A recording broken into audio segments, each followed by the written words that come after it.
নমস্কার বন্ধুরা, দীপাস কিচেনে আপনাদের সবাইকে স্বাগত।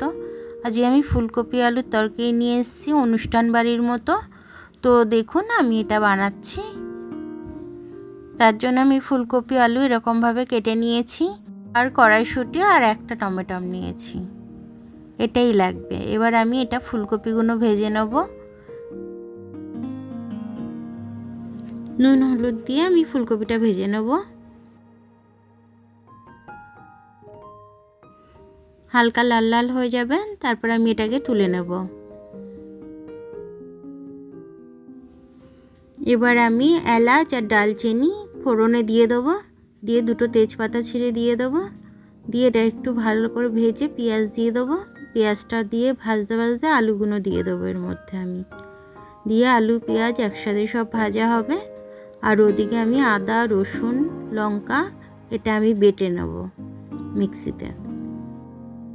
আলুতে একটু হলুদ দেবো, হলুদ দিয়ে আমি ভেজে নেব একটু, তারপরে মশলাটা দিয়ে দেবো এর মধ্যে। মশলাটা দিয়ে দিলাম। এবার আমি জিরে দেব আর একটু ধনে গুঁড়ো দেবো, দিয়ে এটাকে আমি ভালো করে কষবো।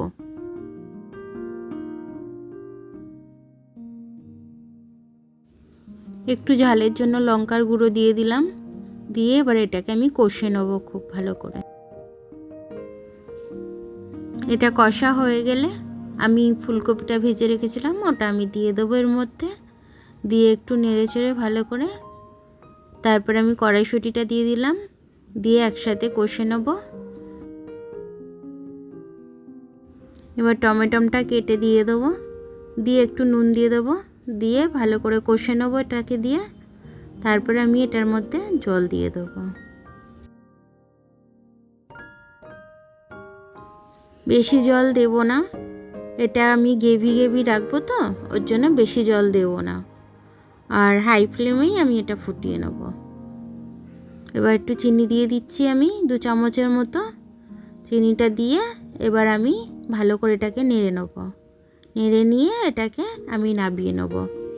নাবিয়ে নেওয়ার পর আপনাদের দেখাচ্ছি। দেখুন আমার তরকারিটা হয়ে গেছে, আমি নাবিয়ে নিয়েছি। এটা ফ্রাইড রাইসের সাথেও খাওয়া যেতে পারে, এবং রুটির সাথে খাওয়া যেতে পারে, ভাতের সাথে খাওয়া যেতে পারে, সব কিছুর সাথেই এই তরকারিটা খাওয়া যেতে পারে। তো আমার ভিডিওটা দেখার জন্য অনেক অনেক ধন্যবাদ। ভিডিওটা যদি আপনাদের পছন্দ হয় তাহলে লাইক সাবস্ক্রাইব বেল আইকনটা টিপে দেবেন, আর যদি ফেসবুক থেকে দেখেন তাহলে লাইক আর ফলোটা করে দেবেন। আবার কাল দেখা হবে নতুন রেসিপির সাথে, ততক্ষণ আপনারা ভালো থাকবেন। আমি আজকে আসছি।